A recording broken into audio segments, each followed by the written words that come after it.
নিজের স্ত্রীর সাথে সর্বোচ্চ সুন্দর ব্যবহার করতে হবে ভাইরা। আল্লাহ বলেছেন ওয়াশিরুহুন্না বিল মারুফ, তাদের সাথে সুন্দর আচরণ করো।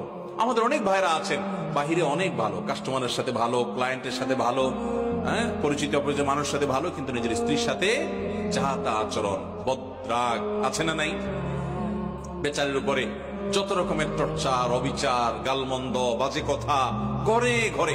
অনেক লোক আছে বাহিরে অনেক সভ্য ভদ্র, ওনাকে মানুষ অনেক ভালো জানে, কিন্তু ওনার বউ জানে ওনার চরিত্রের হাল কি, ঠিক কিনা? এই জন্য নবী করিম সাল্লাল্লাহু আলাইহি ওয়াসাল্লাম বলেছেন যে খায়রুকুম খায়রুকুম লিআহলিহি ওয়া আনা খায়রুকুম লিআহলি। তিনি বলেছেন তোমাদের মধ্যে সবচেয়ে ভালো মানুষ কে? এই মাহফিলের মধ্যে সবচেয়ে ভালো মানুষ কে?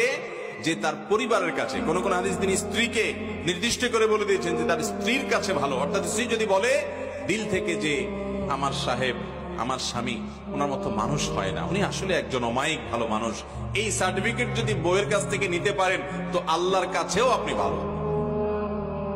নিতে পারবেন সবাই? যায় বাসায় বউকে জিজ্ঞাসা করবেন যে হাদিসের ভাষ্য মতে তোমার সার্টিফিকেট ছাড়া আমি ভালো হওয়ার সুযোগ নাই, আসলে আমি মানুষটা কেমন বলো। যদি বউ হেসে দেয় পিক করে, তাহলে বুঝবেন যে কাহিনী ভিন্ন। বুঝতে পেরেছেন? যদি হেসে দেয় তাহলে বুঝতে হবে আলামত ভালো না।